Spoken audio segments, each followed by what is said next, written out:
Si tu es incapable de te reposer sans culpabilité, si tu es incapable de demander de l'aide, mais que tout le monde vient te demander à toi, si tu as l'impression d'avoir été adulte depuis toujours, alors reste jusqu'au bout, cette vidéo est pour toi.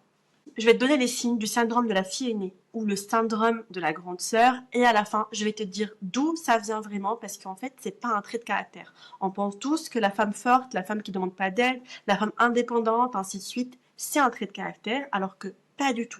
C'est pas un trait de caractère, c'est pas la personnalité de la personne, c'est uniquement une blessure. Moi, c'est Ikram, je suis psychothérapeute, ça fait des années que j'accompagne des femmes à sortir de ça, à vivre leur vie au lieu de la subir, et surtout à guérir leur trauma d'enfance. Et le syndrome de la fille aînée, c'est le syndrome qui revient le plus, le syndrome de la fille aînée ou le syndrome de la grande sœur. C'est ce qui revient le plus. Donc aujourd'hui, j'ai décidé en fait d'en faire toute une série et de parler de ça en fait en détail. Donc aujourd'hui, on va parler des signes du syndrome de la grande sœur. Donc je t'invite à cocher mentalement ceux qui te ressemblent ou à noter du coup les signes dans lesquels tu te reconnais. Le signe numéro 1, c'est que tu culpabilises dès que tu te reposes. Dès que tu t'assois 5 minutes, tu entends en fait une petite voix qui te dit mais t'as pas mieux à faire, mais tu devrais peut-être plier le linge, tu devrais peut-être en fait répondre à ce mail, tu devrais peut-être en fait faire quelque chose de productif au lieu de perdre ton temps. Et en fait, tu peux pas juste ne rien faire. Tu peux pas juste te reposer sans rien faire. Le repos pour toi en fait, ça se mérite. Si tu mérites pas de te reposer parce que t'as ramé, parce que t'as fait des choses où t'es très fatigué, et ben en fait, tu mérites pas de te reposer. Et cette culpabilité-là, le fait de culpabiliser quand tu te reposes, ça vient du fait que quand tu étais petite, se reposer, c'était déserter ton poste. C'était laisser tomber, abandonner tes responsabilités ou ton rôle de la grande sœur. Et personne t'a dit, tu avais le droit de t'arrêter aussi, tu avais le droit en fait de te reposer, tu avais le droit d'avoir un moment pour toi. Du coup, en fait, pour toi, tu peux pas t'arrêter. Parce que t'arrêter, c'est abandonner en fait ton rôle. Le signe numéro 2 qui est très récurrent, c'est que tu as du mal à demander de l'aide. Tu vas déménager, et ben tu vas porter tes cartons lourds toute seule, tu vas faire des courses toute seule, tu vas tout faire toute seule plutôt que de dire est-ce que tu peux m'aider, plutôt que de demander de l'aide. Ça, tu ne sais pas faire.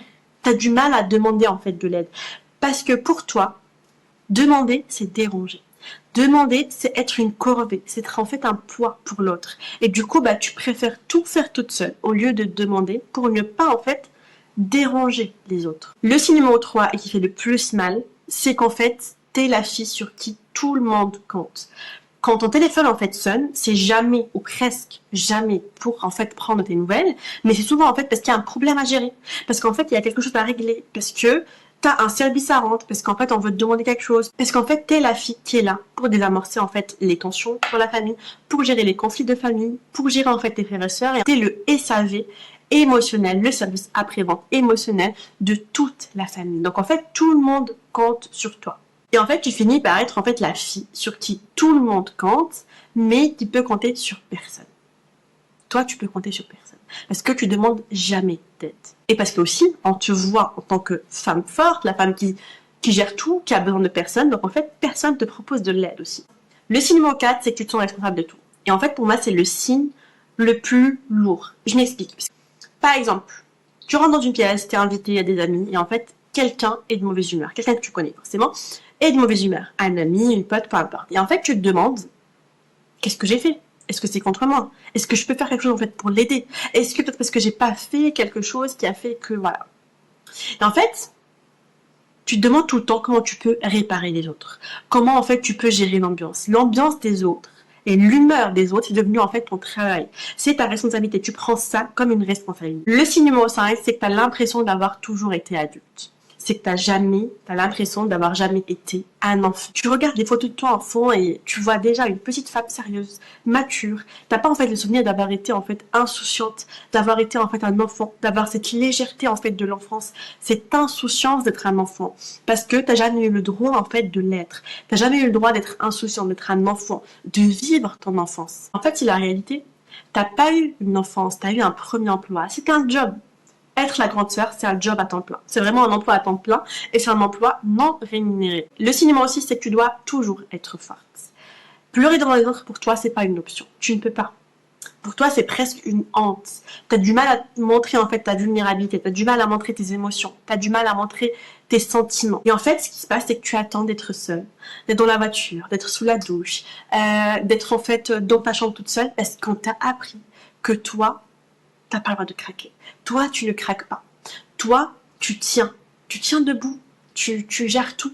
Et t'es forte en fait, t'as pas le droit de craquer. Toi, t'es pas vulnérable. Le signe numéro 7, c'est que tu prends soin de tout le monde, sauf de toi-même. Je suis sûre que tu connais par cœur les besoins de chacun, les envies de chacun, les préférences de chacun. Mais si je te demande ce que toi tu veux, ce que toi tu aimes, là maintenant, tu sais plus.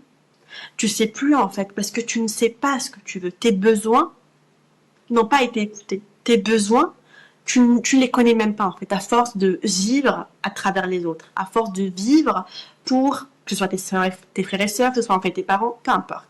Et en fait, tu sais gérer les crises de tout le monde, tu sais tout gérer, mais tu es incapable de dire j'ai besoin d'aide.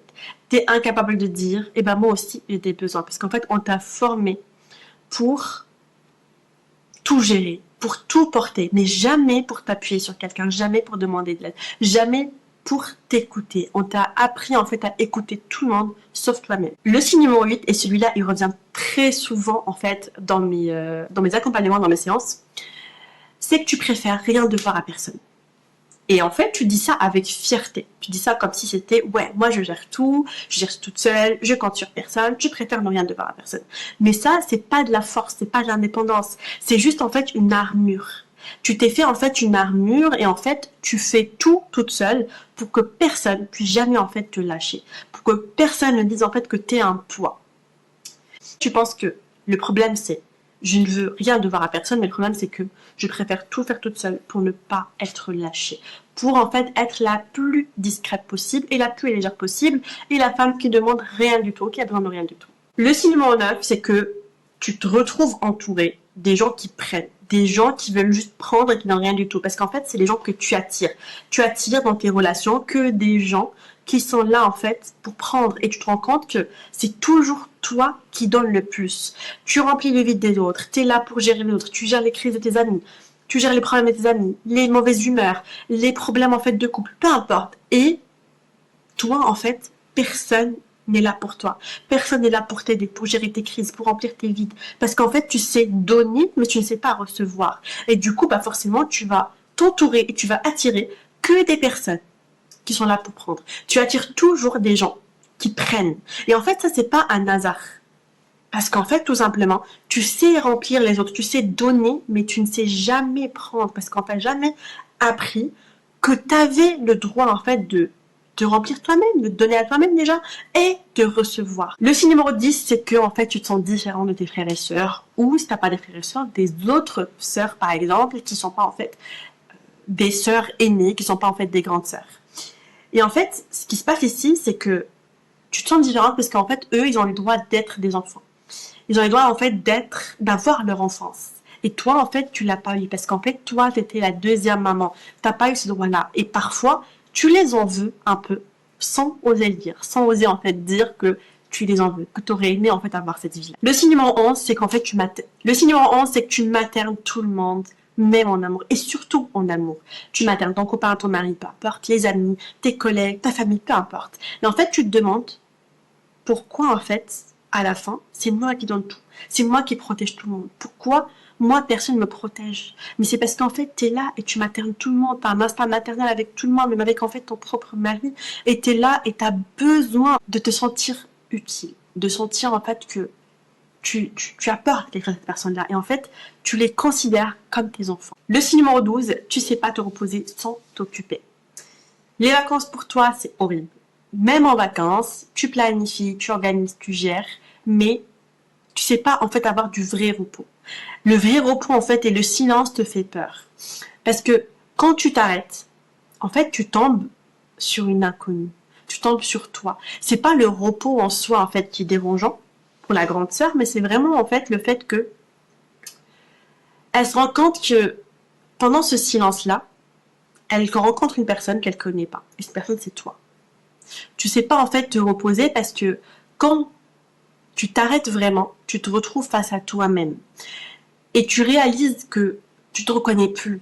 Tu te reconnais plus, tu te connais plus, tu sais pas ce que tu veux, ce qui te ferait plaisir, tu sais pas te reposer, tu sais plus prendre soin de toi, tu sais plus écouter ton corps. Et en fait, ce que tu fais, c'est que tu remplis. Tu remplis, tu cours et en général, t'adores que ta vie, en fait, soit à 1000 à l'heure. T'adores et tu sais pas faire autrement. T'es limite malheureuse en fait quand tu te reposes. T'es malheureuse quand t'es en vacances. Tu sais pas comment faire, même en vacances, tu y vas en fait à 1000 à l'heure. Le signe numéro 13, c'est que t'as toujours peur d'être un poids. T'as toujours peur de déranger les autres. T'as toujours peur d'être une corvée. Donc en fait, tu t'excuses tout le temps. Tu t'excuses d'exister. Désolé de déranger. Désolé d'avoir dit ça. Désolé de demander. Mais en fait, limite, tu demandes même pas. Ton besoin, en fait, tu le présentes toujours comme une faute, comme si c'était en fait la fin du monde, comme si en fait tu devrais pas, comme si c'était quelque chose en fait d'honteux. Tu as honte et même tu as peur de demander. Tu sais même pas comment demander en fait. Le signe numéro 14, et je trouve que c'est celui qui fait souffrir le plus les grandes sœurs, les sœurs aînées, c'est que tu crois que l'amour, en fait, ça se mérite. Tu crois que tu dois mériter l'amour. Pour toi, l'amour, ça se gagne, ça se mérite. En étant utile, en étant parfaite et surtout en étant portant, en étant en fait important. L'idée qu'on puisse en fait t'aimer juste pour toi, sans que tu fasses rien, sans que tu te sacrifies, sans que tu donnes de ta personne, ça te paraît limite en fait suspect. Quand tu tombes sur un homme qui veut te donner, qui veut te protéger, qui veut en fait t'aimer, qui veut pas forcément que tu donnes quelque chose, que tu te sacrifies pour lui, ça te paraît en fait suspect. Donc en fait, tu crois que tu dois mériter l'amour. En étant en fait soit une femme parfaite, en étant en fait une femme forte, en étant une femme utile, une femme en fait discrète qui ne demande rien. Et personne t'a dit qu'on pouvait en fait t'aimer juste pour toi, pour ce que tu es, pas pour ce que tu donnes, sans qu'en fait t'aies rien à prouver, sans que t'aies besoin d'être une femme forte, une femme capable, une femme discrète, peu importe. Le signe numéro 15, c'est que tu deviens le parent de tes propres parents. Tu deviens le troisième parent de ta fratrie et surtout le parent de tes parents. Tu deviens l'adulte qui protège au lieu en fait d'être juste l'enfant qui a besoin d'être protégé. Aujourd'hui encore, c'est toi en fait qui gère tout. C'est toi qui gère tout en fait pour tes parents. Tu leur caches des choses pour les protéger. Tu joues en fait le rôle d'un parent qui protège avec eux. Et même des fois, avant de te poser la question, ce que toi tu veux, tu te demandes en fait qu'est-ce que je pourrais faire pour eux. Par exemple, en fait, typiquement, j'ai eu l'exemple de beaucoup de femmes qui me disent, j'ai 35 ans, j'ai 40 ans, peu importe l'âge, je suis encore en fait chez mes parents. Parce que je me demande en fait si je pars, ma mère, qu'est-ce qu'elle va devenir? Ou mon père, qu'est-ce qu'il va devenir? Ou mes parents, qu'est-ce qu'ils vont devenir? Et en fait, tu te sens responsable de tes parents comme si tu étais leurs propres parents. Tu te sens en fait l'adulte qui doit être là pour les protéger. Maintenant, la vraie question, c'est quoi la racine? C'est quoi en fait la raison? Pourquoi toi? Et en fait, c'est un nom. C'est ce qu'on appelle la parentification. C'est quand en fait un enfant prend un rôle d'adulte trop tôt. Il porte les responsabilités, les émotions, parfois même les autres enfants en fait de ses parents à un âge où lui-même en fait avait besoin qu'on s'occupe de lui, où lui-même avait besoin d'être protégé, où lui-même avait besoin en fait de juste vivre une enfance, d'être insouciant, d'avoir une légèreté et de vivre en fait son enfance. Et le piège, c'est ça. C'est qu'en fait, en étant enfant, on t'a dit que t'étais mature, que t'étais un enfant facile, un enfant qui gère tout. Mais la maturité, on l'a choisi. Tu l'as choisi. Toi, on te l'impose pas. Et en fait, quand on te l'impose, c'est pas de la maturité. C'est un vol d'enfance. On t'a volé ton enfance. On t'a pas laissé avoir cette insouciance, avoir cette légèreté, en fait, d'un enfant, tout simplement. On t'a appelé mature pour ton âge, et ça, c'est pas un compliment. Et malheureusement, cette petite fille à qui on a dit qu'elle était mature, qu'on a encouragée à être plus mature que son âge, qu'on a encouragée, qu'on a poussée à tout gérer, à tout porter toute seule, elle est devenue une femme qui porte tout, qui sait tout gérer sauf elle-même, qui porte tout le monde et surtout qui s'effondre et qui s'épuise en silence. Si t'as regardé la vidéo et tu t'es reconnu dans quelques signes que je viens de citer, je veux que tu écoutes ça. T'as sûrement passé ta vie à t'occuper de tout le monde, alors laisse-moi te poser une seule question. T'as sûrement passé ta vie à t'occuper de tout le monde. Mais est-ce que tu t'es posé cette question? Qui s'est occupé de toi? Qui s'est occupé de moi? Alors que j'ai passé en fait toute ma vie à m'occuper de tout le monde. Toi aussi, t'avais le droit d'être une enfant, d'être insouciante, d'être protégée au lieu de protéger les adultes qui étaient censés te protéger. Et c'est pas trop tard en fait pour le réapprendre. Oui, c'est sûr qu'aujourd'hui tu es adulte, tu as passé en fait des années à le faire, mais c'est pas trop tard. Maintenant que tu te reconnais, la vraie étape c'est comment on en sort, comment on désapprend tout ça. J'en parle dans ma prochaine vidéo et surtout si tu veux poser tout ça pour de vrai, pas juste comprendre mais vraiment t'en libérer. J'ai créé un guide gratuit pour les grandes sœurs, pour les aider en fait à déposer ce qui leur appartient pas, je te mets le lien en bio. Et surtout abonne-toi parce que toute cette série est pour toi et dis-moi en commentaire dans quel signe tu t'es reconnu.